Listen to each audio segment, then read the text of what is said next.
He had her cornered in the barn. The light came through the boards in narrow, trembling lines.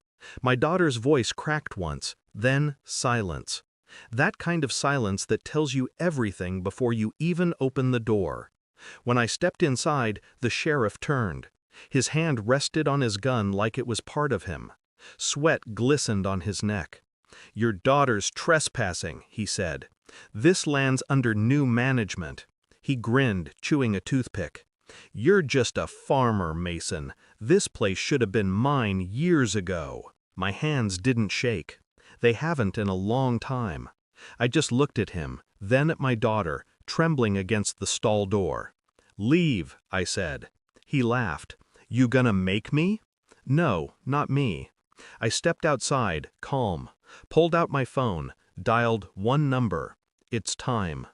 He was still laughing when I hung up, laughing when he heard it, faint at first, then growing. Not sirens, boots, a dozen pairs cutting through the cornfields. You never really leave the service. You just learn how to live among people who think you did. I came back from overseas with hands that couldn't unclench and nights that never ended. Bought this land to disappear, grow something that didn't bleed. But peace never lasts long when power smells weakness. The sheriff, Collins, had been circling for years. He wanted the property, the water rights, the quiet stretch of farmland that didn't answer to him. He forged paperwork, lost permits, sent fines that didn't exist. Each move smaller but deliberate, testing boundaries. Then he crossed one. My daughter, Hannah, came home shaking 3 weeks ago. Said the sheriff stopped her near the school. Said he touched her wrist and told her the farm wouldn't belong to her kind much longer. I drove to the station that night. He smiled behind the counter. "You threatening me, soldier?" he asked.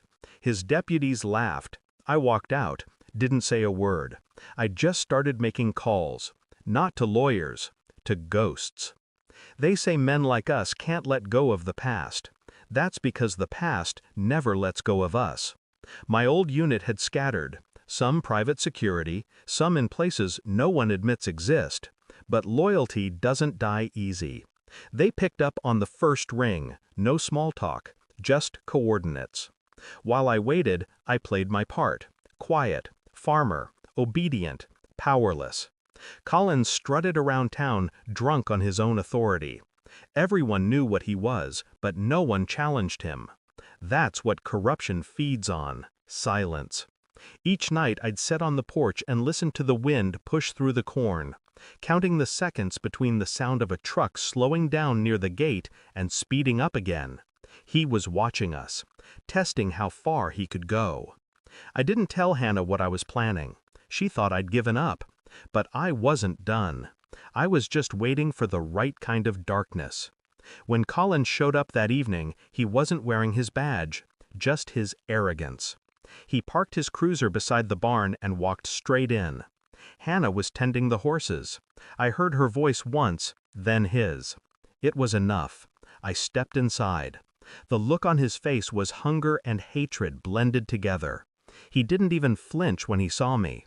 "This land's mine, old man," he said. "You just don't know it yet." I looked at him, really looked. A coward dressed as authority. A parasite fattened on fear. "You've mistaken silence for surrender," I said. He laughed. "You gonna call for help?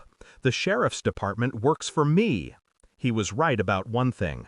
I did call for help, just not the kind he expected. The sound reached us before the sight did. Boots against soil. 12 men moving as one. When they stepped from the corn, the sheriff's smirk fell apart. Tactical gear, weapons glinting in the dusk. My brothers. My ghosts. Collins stumbled back, hand twitching toward his gun. He never touched it. The leader, Ramirez, took one step forward. "You're trespassing," he said. No shouting, no violence, just presence. I didn't need to say a word. Collins dropped his weapon, face pale under the barn light. He backed out, muttering promises, threats, anything to fill the silence that had turned against him.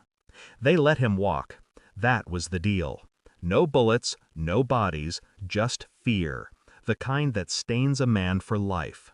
He resigned 2 days later, sold his house, left town before sunrise. The department called it retirement. Everyone else knew better. Hannah asks sometimes what happened that night. I tell her the truth I can afford to.